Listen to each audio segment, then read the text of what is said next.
खुलुमबाय गोजोन फुंबिलिनि गासैबो बड'लेण्ड बुब्लिनि अनसायगिरिफोरखौ बरायग्रोबाय। दिनै 20 सेप्तेम्बर बृहस्पतिबारनि फानजामुथिखौ फरायथिनो लादों आं गेवलां हाज'हारिया। फानजामुथिनि गिबियाव दं मेष राशि। दिनै नोंथाङा गोबां दुखु जागोन। नोंथाङा दिनै माखौबा साननानै गोबां दुखु जागोन। मावनो लानाय खामानिफोरा जाफुङैयाव नोंथाङा गोबां दुखु जागोन। वृष राशि। नोंथाङा दिनै गोबां मुलाम्फा दं। बेफार फालांगिफोराव गोबां मुलाम्फा जानो हागौ। दिनै नोंथाङा जा खामानि मावो बेयावनो मुलाम्फा जागोन। मिथुन राशि। नोंथाङा दिनै गोबां सुबुंजों सिनायजागोन। जायखिजाया मोजां खामानि मावनायाव नोंथांखौ गोबां बाख्नायगोन। मोजां खामानि मावनायनि थाखाय नोंथांखौ गोबां सुबुङा अनसायगोन। कर्कट राशि। देहाखौ दिनै लोमजानाय मोनगोन। दिनै नोंथांनि देहाया जानो लोंनो सुखुनाय नङा। नोंथाङा लोमजानानै जेरावबो थानो सुखुनाय नङा। सिंह राशि। नोंथांनि दिना दिनै खस्थ'यैनो जोबनो हागौ।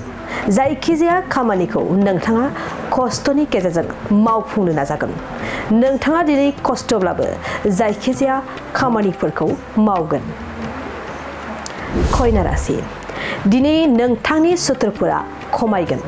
नोंथाङा मावनो लानाय खामानिफोराव सुथुरनि जेंनाया खम जागोन। सुथुर खमायलांनायनि थाखाय नोंथाङा दिनै खामानि मावनो मोजां मोनगोन। तुला राशि। नोंथांनि खामानियाव दिनै हेंथा फैगोन। नोंथांनि मावनो लानाय खामानिफोराव गोबां हेंथा फैनो हागौ। अब्लाबो नोंथाङा दिनै हेंथानि गेजेरजोंब्लाबो खामानिफोरखौ मावफुंनो नाजाबाय थागोन। वृश्चिक राशि। दिनै नोंथांनाव गोजोन फैगोन। गोसोआव माबा मोनसे खामानि मावनो साननाया जाफुंगोन। माबा मोनसे खौरां खोनानानै गोसोआव गोजोननाय फैगोन। धनु राशि। नोंथाङा दिनै गोबां दुखु जागोन। दिनै माखौबा साननानै गोबां दुखु जागोन।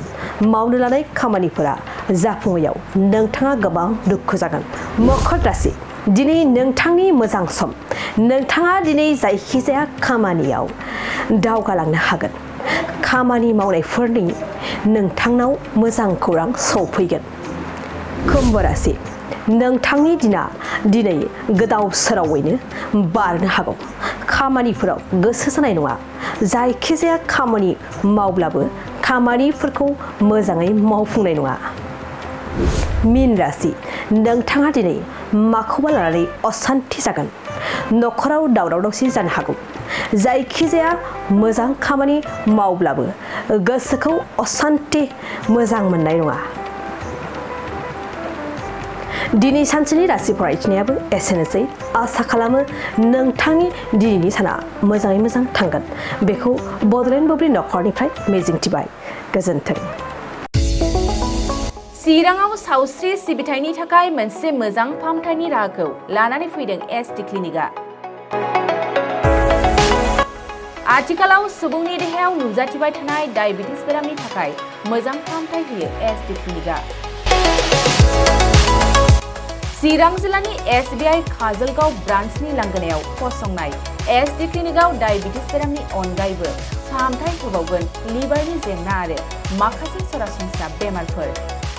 बे एसटि क्लिनिकआव डायबिटिस बेरामनि फाहामथायखौ होगोन जर'खा फाहामगिरि डक्टर समिक देबा। नोंथांमोना फुं आरो मोनाबिलि समावबो बे क्लिनिकआव फाहामथाय लानो हागोन। Doctor, laboratory,